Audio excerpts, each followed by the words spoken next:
ចឹងអាដាមវ៉ាងវិនពីនលោកបានបង្ហោះ status ផ្ទាល់របស់លោកនៅថ្ងៃម្សិលមិញយប់ម៉ោង 7 ម៉ោង 8 ទៅហើយគាត់បានប្រកាសថាអត្ថប្រយោជន៍ខ្ពស់បំផុតគឺបញ្ចប់សង្គ្រាមនិងការពារពលរដ្ឋស៊ីវិលលោកសង្ឃឹមថាភាគីទាំងពីរកម្ពុជាថៃនឹងអត់ធ្មត់ជាអតិបរមាចាត់គ្រប់វិធានការដើម្បីឈានទៅបទច្បាញ់ឲ្យកាន់តែឆាប់បំផុតដើម្បីកសាងសន្តិភាពនិងស្ថិរភាពនៅតាមព្រំដែននិងដើម្បីផលប្រយោជន៍ប្រជាជនជារួមប្រទេសចិននឹងធ្វើអ្វីគ្រប់យ៉ាងតាមដែលអាចធ្វើទៅបានដើម្បីលើកកម្ពស់ការសន្ទនាឈានទៅកសាងសន្តិភាពហើយចិននឹងបន្តដើរតួនាទីស្ថាបនាតាមវិធីរបស់ខ្លួនក្នុងការនាំមកនូវការបត់ឈប់បាញ់រវាងកម្ពុជាថៃដើម្បីកសាងសន្តិភាពទំនុកចិត្តជាមួយគ្នាដោយឡែកអ្នកនាំពាក្យក្រសួងការបរទេសចិនលោកកៅជុនគិនបាទលោកកៅជុនគិននៅថ្ងៃម្សិលមិញដែរបានប្រកាសថាបាទមិនបញ្ហាទេអំពាវនាវទៅភាគីថៃចា៎បាទហើយថៃម្សិលមួយថ្ងៃមួយត្រឡប់តលិនបែកបិណ្ឌបែកបាត់ឲ្យកម្ពុជាគោរពបទឈប់បាញ់មុនស្អីគេនិយាយចិត្តទៅរួច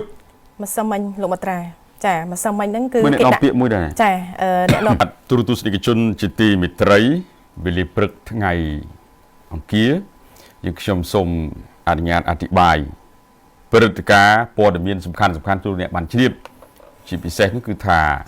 វត្តសភាពការនៅតាមបន្ទាត់ព្រំដែនដែលសង្គ្រាមកើតឡើងរវាងថៃឈ្លានពានមកកាន់កម្ពុជាយើងគឺបានបន្តច្រើនថ្ងៃហើយចាបាទទី10ថ្ងៃនេះថ្ងៃទី10ចាម្សិលមិញថៃបានទម្លាក់គ្រាប់ផ្ដាច់ស្ពានអូជីកនៅស្រុកស្រីស្នំខេត្តសៀមរាបនិងឧត្តរមានជ័យចុងកាល់ចាបាទហើយពេលសៀលពីព្រឹកវាទម្លាក់គ្រាប់នៅហ្នឹងណាពេលសៀលវាទៅទម្លាក់គ្រាប់នៅប្រទេសព្រះមក2គ្រាប់ទៀតចាក្បែរសាលាបឋមសិក្សាគ្នានឹងរត់ចែកជើងគ្នាក្មេងៗបាទអញ្ចឹងស្ថានភាពនេះគឺថៃចូលកាន់តែជ្រៅបាទនេះថា70គីឡូម៉ែត្រចាពីព្រំដែនមកព្រោះនៅប្រទេសព្រះវានៅព្រំប្រទល់ជាប់នឹងភ្នំស្រុកបាទភ្នំស្រុកនិងសេរីសុភ័ណ្ឌគ្នាដែរទេប៉ុន្តែវារៀងជ្រៅចូលក្បែរតំបន់ភាគសឹកដែរនោះបាទអញ្ចឹងម្សិលមិញគឺក្មួយកុមារីគឺផ្អើលជូឈរពេញសាលាបឋមសិក្សាទាំងលើតែម្ដងហើយបើនិយាយពីសភាពការនៅតាមបន្ទាត់ព្រំដែនគិតត្រឹមយប់មិញម៉ោង 9:30 នាទីយប់ហាក់បីដូចជាមានសភាពស្ងប់ស្ងាត់ប៉ុន្តែម៉ោង 4 កន្លះហ្នឹងគឺចាប់ផ្ដើមអតាក់គ្នាទៀតហើយតាំងពីម៉ោង 12 កន្លះមកលោកបត្រាចា12 កន្លះព្រោះយើងមើលរបាយការណ៍ពីខាងសមាជិកជំនាញដែរបាទអតាក់គ្នានៅព្រំដែនយើងព្រះវិហារដល់មានជ័យកំពុងតែអតាក់ដែរនោះ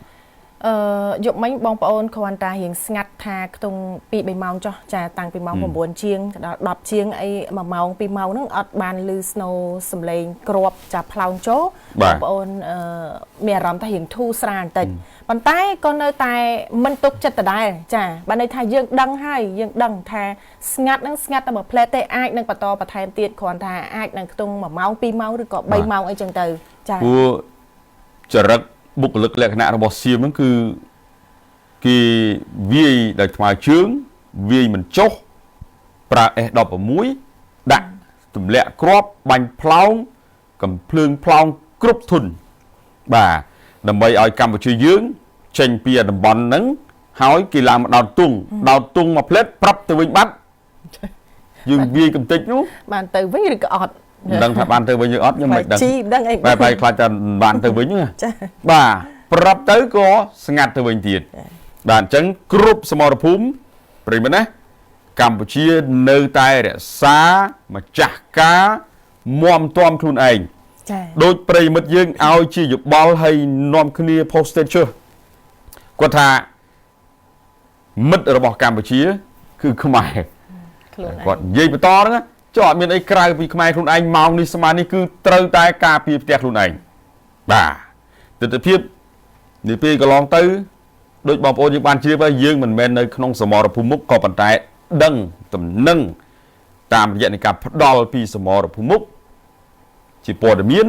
បាទតាមរយៈនៃការរាយការណ៍ពីអ្នកនាំពាក្យក្រសួងការពារជាតិរបស់កម្ពុជាយើងទើបយើងបានប្រម៉ែប្រមូលគ្រប់គេហៅថាសភាពការឲ្យបងប្អូនយើងបានជ្រាបហើយមិនអាចមិនសរសើរដល់ចរន្ត3ចរន្តទី1គឺរាជរដ្ឋាភិបាលដែលនៅបញ្ជាផ្ទាល់គ្រប់គ្រងស្ថានភាពគ្រប់សមរភូមិចរន្តទី2គឺយោធាកងកម្លាំងកងទ័ពយើងក៏ដូចជានគរបាលជាតិបាទនៅឈរជើងយ៉ាងរឹងមាំមិនមានការបាត់បង់តំបន់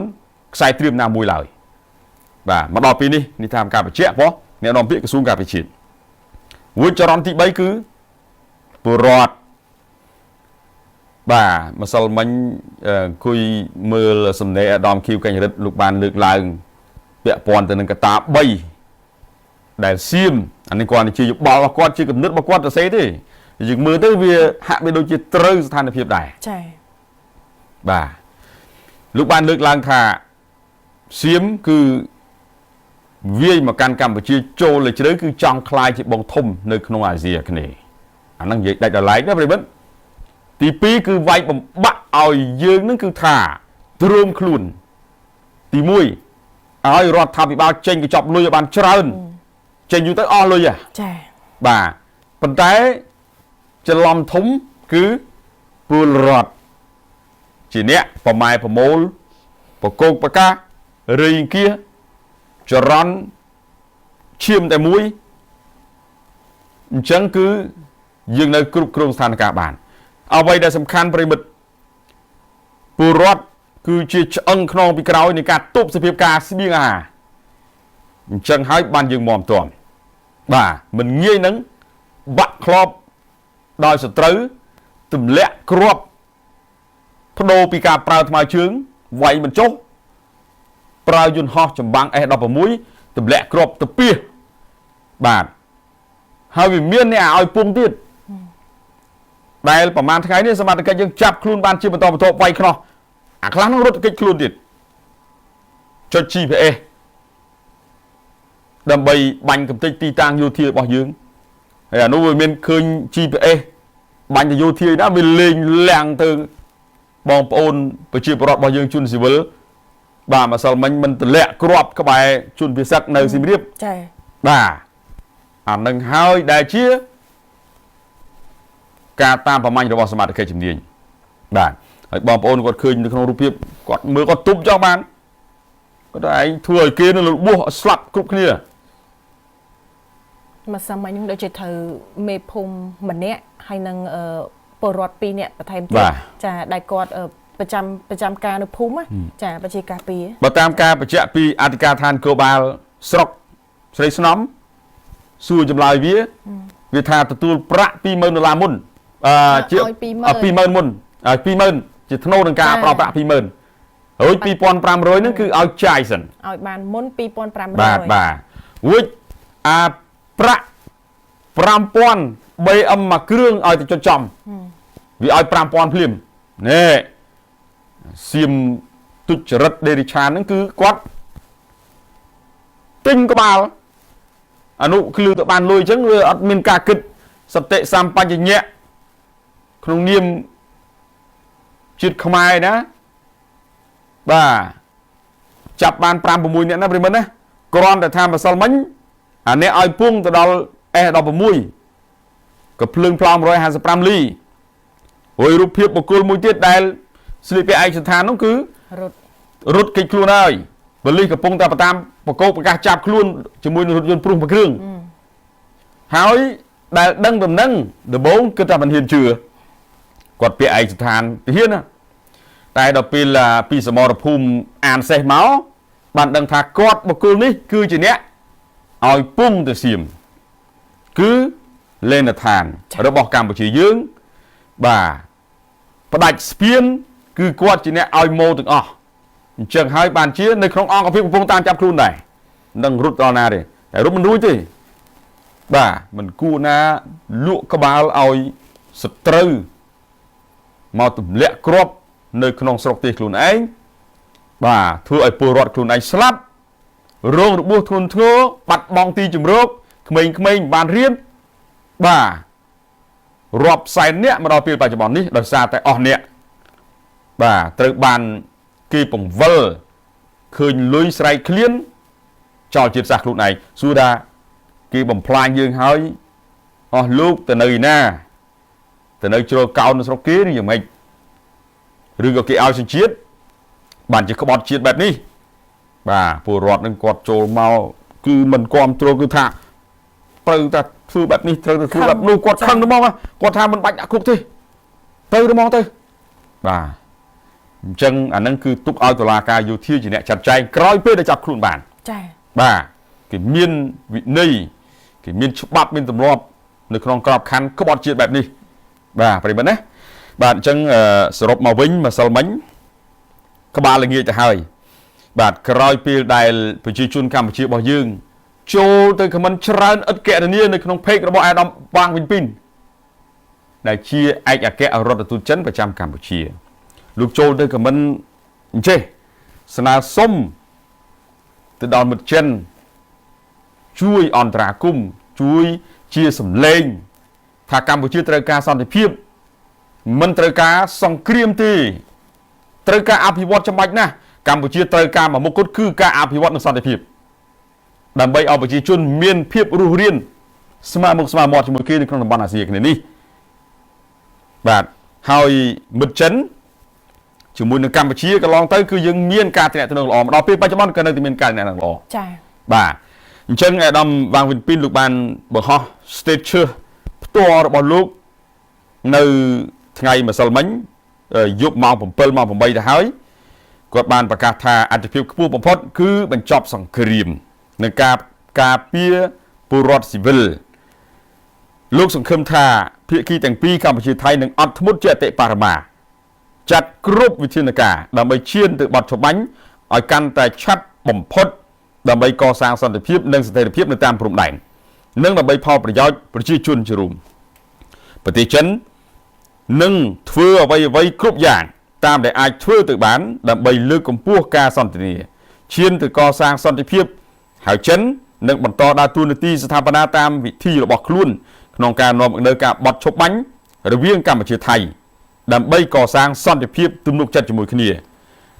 ដោយឡែកអ្នកនាំពាក្យក្រសួងការបរទេសចិនលោកកៅជុនគិនបាទលោកកៅជុនគិននៅថ្ងៃម្សិលមិញដែរបានប្រកាសថាមហាអំណាចចិនបដិញ្ញាជំរុញឲ្យមានបទឈប់បាញ់រវាងកម្ពុជានិងថៃហើយចូលតុចរចាដើម្បីសន្តិភាពនិងសង្ឃឹមថាកម្ពុជានិងថៃអនុវត្តការអត់ធ្មត់ជាអតិបរមាហើយចាត់វិធានការទាំងអស់ដែលនាំទៅដល់ការបញ្ឈប់ការប្រយុទ្ធគ្នានិងបន្ថយភាពតានតឹងឲ្យបានឆាប់តាមដែលអាចធ្វើទៅបានដែរលោកឆាវជីគុនបានបន្ថែមថាចិននឹងបន្តមើលលើឆន្ទៈរបស់ភាគីទាំងពីរក្នុងការធ្វើការឲ្យអស់ពីសមត្ថភាពដើម្បីជំរុញការចរចាដើម្បីសន្តិភាពនិងដើរតួនាទីស្ថាបនាតាមរបៀបរបស់យើងដើម្បីនាំមកនៅបទឈប់បាញ់ការស្ដារសន្តិភាពរវាងប្រទេសទាំងពីរបាទសម្រាប់កម្ពុជាផ្ទាល់គឺគោរពអនុវត្តទៅលើកិច្ចព្រមព្រៀងនៅទីក្រុងកូឡាឡាំពួររបស់ម៉ាឡេស៊ីចា៎មានម៉ាឡេស៊ីធ្វើជាប្រធានអាស៊ានបាទកាលពីប្រហែលខែមុនបើរឿងអំពាវនាវបាទមិនបញ្ហាទេអំពាវនាវទៅភាគីថៃចា៎បាទហើយថៃម្សិលមួយថ្ងៃមួយត្រឡប់ទៅលិនបាយបិណ្ឌបាយបាតឲ្យកម្ពុជាគោរពបទឈប់បាញ់មុនស្អីគេនិយាយចិត្តទៅរួចម្សិលមិញលោកមត្រាចាម្សិលមិញហ្នឹងគឺគេដាក់ពាក្យមួយដែរចាអ្នកនាំពាក្យក្រសួងការបរទេសថៃគេដាក់លក្ខខណ្ឌ3ចំណុចមកកាន់ភាគីកម្ពុជាចាលោកនីកុនដិចបាឡិនគូរ៉ាចាគាត់បានបញ្ជាក់ថាលក្ខខណ្ឌទាំង3ហ្នឹងទី1គឺគាត់ឲ្យកម្ពុជាត្រូវប្រកាសបទឈប់បាញ់មុនចាលក្ខខណ្ឌទី2បទឈប់បាញ់ធ្វើឡើងអនុវត្តជាក់ស្ដែង និងលក្ខខណ្ឌទី3កម្ពុជាត្រូវធ្វើកិច្ចសហប្រតិបត្តិការយ៉ាងពិតប្រាកដនិងដោយស្មោះត្រង់លើការបោសសម្អាតគ្រាប់មីនចាយកមានអត្ថភាពចាមានអត្ថភាពទៀតណារយៈពេលប្រហែល10ថ្ងៃនេះគឺมันមានជនខាងយោធាថៃចាជន់មីនទេហើយចាំមើលបើសិនជាស្ងប់ស្ងាត់តើជន់មកបន្ថែមទៀតអត់គាត់ថាជន់ទៀតបាទអានឹងទី1ទី2សៀមខ្លាច់បាក់មុខបើសិនជាប្រកាសស្មើគ្នាអានេះចុះចាញ់ហើយធ្វើមិនឲ្យមានមុខវិញហ្នឹងហើយគាត់ឲ្យកម្ពុជាប្រកាសមុនថាយើងចាញ់គេទី1មិនខុសអ្វីដែលអាដាមគីវកញ្ញរិទ្ធលោកបានមានប្រសាសន៍ទេខ្ញុំគ្រាន់តែមើលខ្ញុំដឹងបាត់បាទអានឹងគ្រាន់តែជាអ្នកអធិប្បាយព័ត៌មានហើយក៏ជាពលរដ្ឋម្នាក់ដែរមិនធ្វើអីឲ្យវារំលោភសិទ្ធិមនុស្សដូចសៀមទេសម្រាប់កម្ពុជាយើងអញ្ចឹងកម្ពុជាមិនជាបញ្ហាទេរឿងបត់ឈប់បាញ់រឿងគោរពបត់ឈប់បាញ់តាំងពីដើមមកគោរពតាំងពីដើមមកថាមានដែលទៅឆ្អិតទ្រូងបកកើតរឿងគ្រប់សពបែបយ៉ាងដើម្បីបើកសឹកវាយជាមួយកម្ពុជាណាបំភាន់នាយករដ្ឋមន្ត្រីរបស់ខ្លួនសៀមនោះឯងទៀតចេះរំចេះសើចក្អាក់ក្អាយនៅពេលដែលប្រទេសកំពុងតែមានកើតកលយុគបើន័យថាអាគ្រោះទឹកជំនន់នោះក៏វាយរឹតសម្បើមដែរមកធ្វើសង្គ្រាមធ្វើសឹកជាមួយកម្ពុជាទៀតបាទប៉ុន្តែគាត់នៅច្រៀងបានធ្វើមិនដឹងបាទដាក់ជនភៀសសឹកហើយមិនដឹងទេបើសម្រាប់ប្រទេសខ្ញុំអត់មានទៅបែបហ្នឹងទេដូចតាំងពីពណ៌ concert ចាបាទប្រទេសខ្ញុំអត់មានបែបនោះទេបាទរឿងគ្រូសាមិត្តភ័ក្តិរបស់អ្នកនឹងអាចធ្វើបានសៀមនោះតែកម្ពុជាគឺមិនអាចទេម៉ោងនេះស្មើនេះគឺការពារផ្ទះខ្លួនឯងបាទសត្រូវចូលមកគឺខ្ចប់ខ្លាចជាជីទៅប៉ុណ្្នឹងបាទมันមានយន្តហោះចម្បាំងអីលំដាប់អីណានៃទេប៉ុន្តែក៏គ្រប់គ្រងសភាពការទីតាំងសមរភូមិបាន 100% ដែរបាទមិនចេះសម្ដែងមិនចេះនេះមិនចេះនោះទេបាទអញ្ចឹងជារួមមកវិញទស្សនភាពរបស់សៀមដែលធ្វើមកដល់ពេលនេះមកលើកម្ពុជាគឺគិតថាដាក់សើពីព្រំដែនហើយឆ្មក់ចូលជ្រៅខ្លះមួយបាទឆ្មក់ចូលជ្រៅខ្លះមួយរួចបងប្អូនខ្លះនៅតាមបណ្ដាខេត្តក៏គាត់បារម្ភរៀងចូលជ្រៅដែរព្រោះពេលខ្លះយើងដឹងស្រាប់ហើយប្រិមិត្តណាបាទយើងមិនអាចហាមឃាត់សត្រូវថាសត្រូវកុំចូលមកជ្រៅទៀតបានទេតាមក្បាលវល់ចិត្តរបស់គេចង់ចូលក្នុងកម្រិតណាអានឹងរឿងរបស់គេក៏ប៉ុន្តែកម្រិតនៃការចូលក៏មានដែនសមត្ថកិច្ចរបស់វាដែរបាទខេត្តតាមជាប់ព្រំដែនមើលផែនទីប្រហែលខេត្តដល់បាន7ខេត្ត7បាទ7ខេត្តសិទ្ធិក្រហមខ្លាំងដែលយើងកំពុងមានបញ្ហាសង្គ្រាមផ្ទុះអាវុធព្រំដែនជាមួយគ្នានោះអ្វីដែលសហគមន៍អន្តរជាតិកំពុងតែមើលឃើញសម្បីតែបារាំងក៏ស្នើឲ្យបិទបញ្ចប់នៃការវាយប្រយុទ្ធគ្នាដែរបារាំងសហគមន៍អឺរ៉ុបសល់មិញមានអ្នកនាំពាក្យសហគមន៍អឺរ៉ុបអ្នកនាំពាក្យក្រសួងការបរទេសបារាំងបាទស្ថានទូតបារាំងប្រចាំនៅកម្ពុជាអញ្ចឹងទៅលក្ខណៈលោកបានចេញសេចក្តីថ្លែងការណ៍រួមគ្នាបាទសម្ដែងការព្រួយបារម្ភជាពិសេសគឺឲ្យភាគីទាំងពីរបញ្ឈប់នៅការវាយប្រយុទ្ធគ្នានិងងាកមករកនៃការអនុវត្តកិច្ចព្រមព្រៀងបទឈប់បាញ់ដែលបានចូលជាធរមាននៅឯទឹកដីម៉ាឡេស៊ីបាទនៅម៉ាឡេស៊ីហើយបើនិយាយពីហេដ្ឋារចនាសម្ព័ន្ធរូបវន្តរបស់កម្ពុជាណែចង់ឲ្យបងប្អូនយើងបានជ្រាបណាគឺសៀមអត់រើសគោលដៅទេសាលារៀនផ្ទះសម្បែងជនស៊ីវិលវត្តអារាមហេដ្ឋារចនាសម្ព័ន្ធរបស់កម្ពុជាត្រូវបានបំផ្លិចបំផ្លាញបាទដោយភាគីសៀមចា៎បាទវាយបំផ្លាញមិនរើសទីតាំងឡើយនឹងសម្រាប់ភាគីសៀមតែបើនិយាយពីការខូចខាតបំផ្លិចបំផ្លាញដោយយោធាកម្ពុជាទៅកាន់ទឹកដីរបស់សៀមឬថៃនេះតើខូចខាតទ្រង់ទ្រាយកម្រិតណាគ្មានបើមានគឺមានតិចបំផុតហើយបើមានគឺមានតែទីតាំងយោធារបស់សៀមទេដែលត្រូវបានកំទេចដោយកងយុទ្ធពលខេមរៈភូមិន្ទរបស់កម្ពុជាយើងចា៎អញ្ចឹងដោយបងប្អូនឃើញទស្សនវិជ្ជាស្ពានក៏ដោយទីតាំងបណ្ដាញទូរស័ព្ទចល័តសេវាអ៊ីនធឺណិតអីគឺបាញ់កំទេចបាទកាស៊ីណូអីនៅថ្មដាបាទទីតាំងអីផ្សេងគឺសៀមចង់និយាយថាយកមិនបានគឺវាយឲ្យខ្ទេចឲ្យយើងធ្វើឲ្យយើងខូចខាតឲ្យយើងធ្វើឡើងឲ្យយើងក្រគេឃើញយើងចាប់ផ្ដើមស្រើតឡើងទៅលើចង់ប្រហាក់ប្រហែលគេគឺគេមិនសប្បាយចិត្តទេ ចា ខ្លាចយើងវ៉ាដាច់គេនោះព្រោះពេលខ្លះខ្មែរយើងគ្រាន់បើដែរសមត្ថភាពនៃការធ្វើសម្បីតែប្រព័ន្ធបច្ចេកវិទ្យាគឺយើងធ្វើបាន ចា សង់ស្ពាននេះក៏មិនយូរដែរឲ្យតែយើងមានចិត្តអំណត់ក្នុងការធ្វើបាទក៏ប៉ុន្តែមិនអនុញ្ញាតពីសំណាក់នៅកងទ័ពយើងសមរភូមិមុខទេដោយសារតែយើងកំពុងតែពើប្រយុទ្ធគ្នាចាំមើលស្ថានភាពស្បើយហើយអ្វីដែលសំខាន់ដូចបងប្អូនយើងបានឃើញផ្សារផ្សោត្រូវបានឆេះ ចានឹងចាំ បាទ អត់ជូនបងប្អូនវគ្គក្រោយបន្ថែមទៀត ក្រោយណា ចាដោយសារយើងអស់ម៉ោងហើយនៅព្រឹកនេះចាដូចនេះខ្ញុំបានជំរាបតាំងពីដើមអញ្ចឹងគឺលឺសូរសំឡេងផ្ទុះតាំងពីម៉ោង 12 កន្លះអញ្ចឹងអាហ្នឹងគឺនៅទិសខាងថ្មដូនតាកបីចាប៉ុន្តែឥឡូវនេះខាងពោធិ៍សាត់ចាថ្មដាក៏លឺក្របចាបន្តផ្លោងចូលក្នុងទឹកដីកម្ពុជាមួយផងដែរតាំងពីម៉ោង 4 កន្លះចា 4 កន្លះមកបន្តទៀតអរគុណច្រើនលោកអ្នកវគ្គនេះយើងខ្ញុំទាំងពីរអ្នកសូមសម្រាប់សិនជួបគ្នានៅវគ្គក្រោយជាបន្តទៀត